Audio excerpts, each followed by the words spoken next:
Hello everybody, Iain Robson here, and welcome back to Manchester. Alright, we got something going on today. If you recall from the previous episode, we're working away with the potato harvester here, and I need to go unload him quickly before he gets too full. Also, I have the other combine there. He's still rolling. He's currently, I think he's actually full. He's just chilling out, waiting for me to actually unload him, basically. We're just going to top this guy off. There we go, we're full. And then we're going to put it into our bunker, because if you remember, what we were doing is we were taking the bunker and turning it into TMR via the BGA extension. Or not the BGA extension, or is it the Far Silo mod? There we go. I keep saying the BGA extension, but it's not that. It's actually the Far Silo mod. I think it's what it is. I don't know, it's been a while since I looked at it. Anyhow, what we're trying to do is we already have 60% worth of chaff in the bunker already. So what we're going to do is we're going to put the rest in potatoes. And, oops, here we go. I'm going to put the rest in potatoes. What are we at here? 67%. Alright, perfect. Let's put our diff locks on. That might help a little bit. There we go. Try and even this out a little bit. There we go. Because what you want to do is you want to try and evenly distribute whatever you're putting in the bunker. Especially when you have some of these other mods that add different levels of compaction and whatnot. So this one, I think it's the Far Silo mod. I can't remember now. Basically, you have to compact individual sections. There we go. It's just finishing up there. So we need another 25% worth of potatoes, which shouldn't be a problem. Shouldn't be being the keyword, of course. And we'll have to see how it goes. Also, what we're going to do is we have the other combine. He's currently harvesting soybeans. And as you can see, he stopped. Apparently I missed a little bit, as you can see right here. Unintentional, but we missed a little bit. So what we're going to do is going to keep these two combines rolling as best as possible, but they're both almost done, basically. And once they are done, that'll be fantastic. Really? There we go. I was going to say, I'm pretty sure it's in the right spot, but apparently it's not. Excellent. This is good. As you can see, the chop straw mod's doing its thing. It's dropping the straw all over the place, and I think it's actually affecting the FPS a little bit. I don't know why. I almost said DPS there. Don't know why. Damage per second, for those people who don't know what DPS is. A little bit of WoW terminology, I guess. Also, the weeds apparently are popping up quite a bit in this field here, so we'll have to keep an eye out for them. So what we'll probably do is we'll probably spray. Maybe. We'll see what happens. We'll see what we plant here next. Okay, that combine's ready to go. Perfect.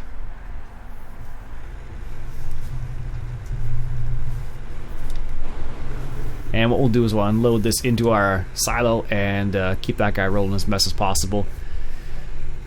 I don't know.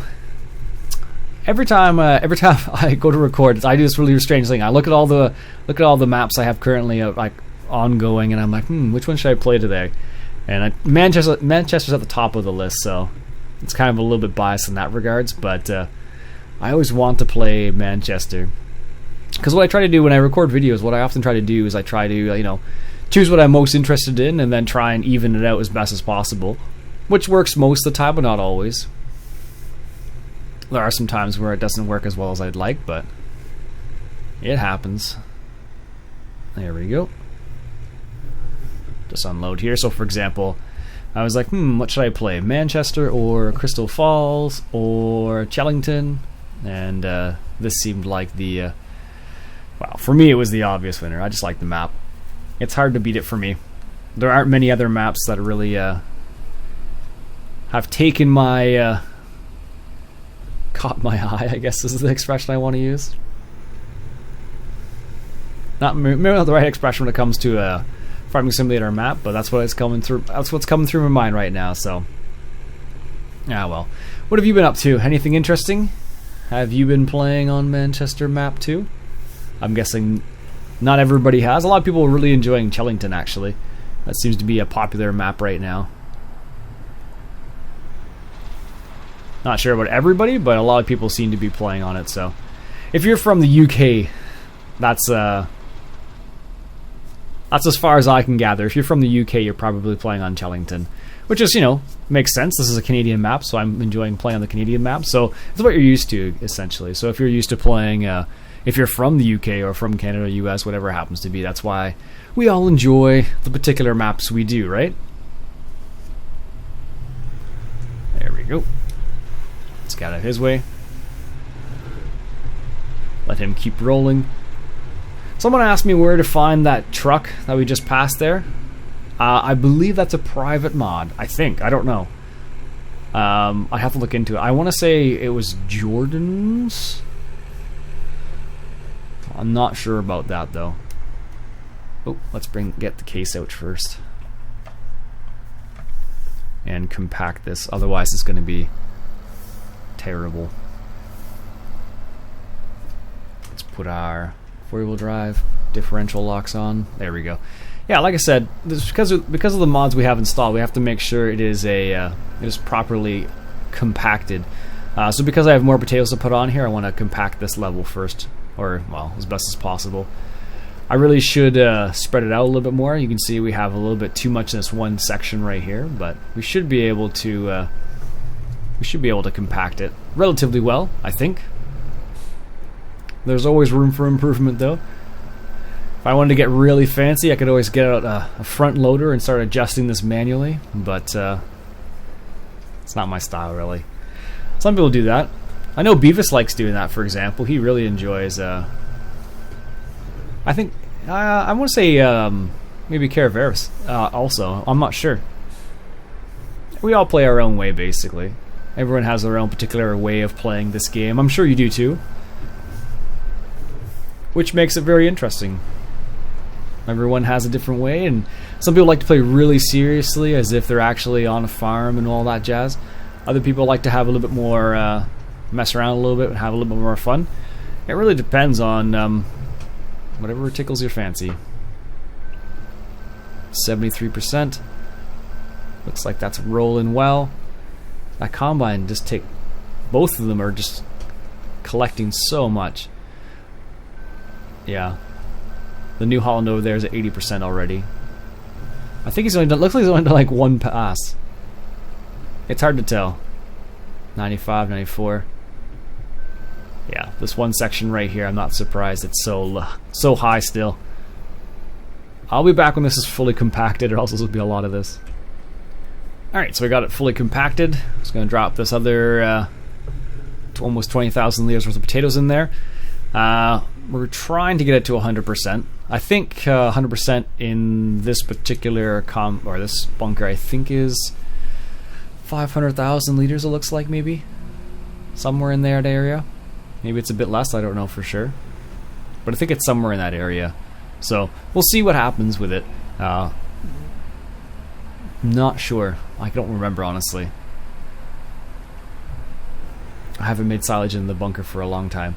I tend to prefer the, for whatever reason, I prefer making silage in the vertical silo, just because it's a bit easier.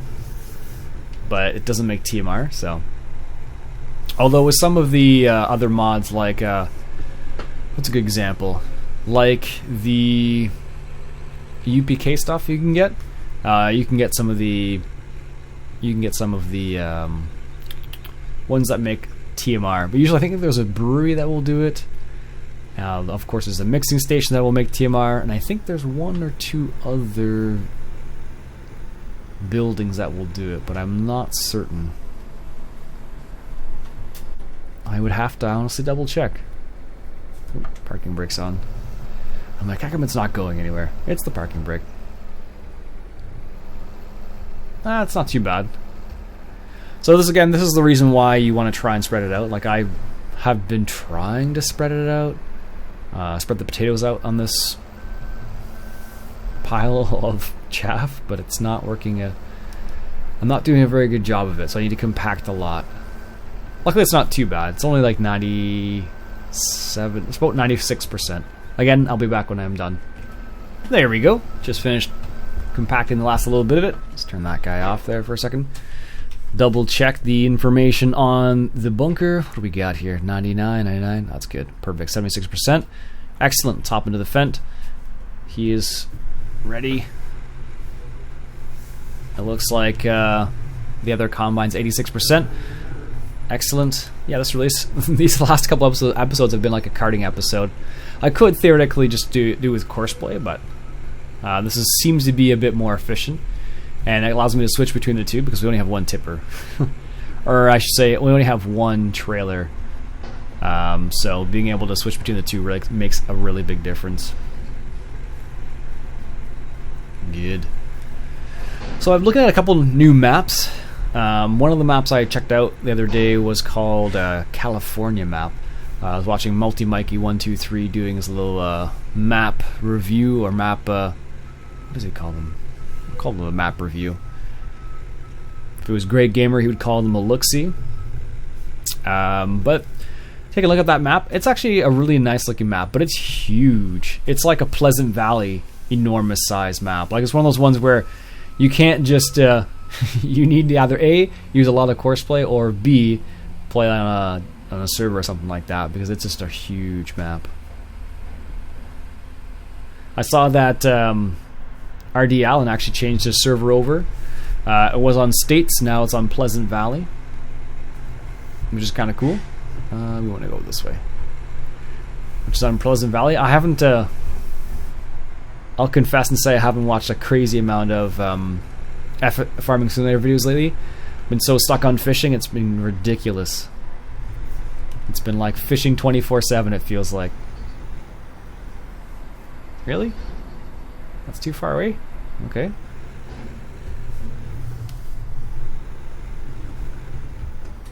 Oh, there we go. Yeah, it's been like all like fishing videos, like 24/7. Like every video I've watched has been like fishing related. Ah well. I'm enjoying fishing this summer. I've been doing a lot of it, which is good. Getting out of the house. I originally had intentions to do a lot of live streaming this summer, but for whatever reason I got stuck on fishing this year, which isn't a bad thing technically. Normally I spend a lot of the summer inside and work on other things, but this summer's been a lot of fishing outside, so I don't mind. You always hear people saying stuff like, kids should get out more and they should get away from those video games and stuff like that, so it's kind of coincidental that I'm actually doing that this year, because normally I'm kind of stuck on the video games, but c'est la vie. Excellent, here we go. 99%. Perfect. I don't know if you can actually make TMR like this in real life. That would be interesting to find out, actually. Probably not for cows, I suspect, but maybe for pigs you could do it like this. I'm not certain, though. I know pigs you can kind of make TMR, like the mixer for pigs and other animals is a little bit different than dairy cows specifically. Because of course with dairy cows you're producing milk and people drink milk, etc., etc., etc. So it's important to have a good mixture, and also it helps to make them to be as productive as possible, of course, because dairy farming is a business, and you have a certain, well, at least in Canada, I don't know how, if you're, actually here's a question, if you are a dairy farmer in United States, do you have quota there? Because here in Canada we have a quota system. I believe they call it supply management, if memory serves. And I believe, actually, maybe I'm pretty sure Americans don't, but I believe one of the things, a little bit of tidbit of information for you, but I believe one of the things that America wants Canada to do is to give up supply management, which is where the quota system comes into play, I believe. I'm not an expert, mind you. And that's one of the things that United States has been trying to... what happened there? Has been trying to get Canada to get rid of for a while, so... for whatever reason.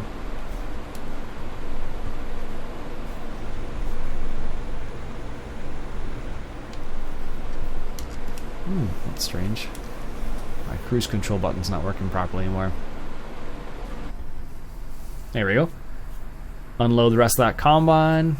Should be about 12,000 plus. Not much more. Perfect. Wonder how many soybeans we actually have now. Don't run over the soybeans, Ian. Jeez. 63,000. It's not too bad at all. 63,000 liters is a good chunk. It's about 40, what would it be? 50,000, $50 to $60,000, I think. In game, of course. I don't know what I'm not sure what soybeans price is like right now, but last time I checked it was like under $1,100 a ton, I think it was. So always good to keep if you're any kind of farmer, it's always advantageous to keep your eye on the markets, basically, because of course, it could spike and you could make, an extra $1 a bushel, whatever it happens to be. I don't know. I'm not sure how that would work with corn, mind you, but it's the same for any crop, any basically stock price. If it goes up, you sell. If it goes down, technically you're supposed to buy, but I don't know. I'm not sure. I'm sure people do that with crops and whatnot. There's people who buy the crop when the prices are low and then sell it when it's high. It's like every stock, basically. Perfect. All right, so I think I'll stop the episode there for now. It's just I don't want to make it a full episode of carting back and forth, but I thought I'd get a little episode out for you on Manchester. What I'll do is this guy's almost finished, anyways. Apparently, he can't miss the fence. I think what I might do is do a strip of grass along the side here, just to keep them away from the fence. That's what I'm thinking, at least. So, anyways, that'll be it for me for today, folks. My name's Ian Robson. This has been Farming Simulator 2015, coming at you from Manchester. And if you enjoyed yourself, why don't you go ahead and hit that share button? I really appreciate that. Catch you guys later.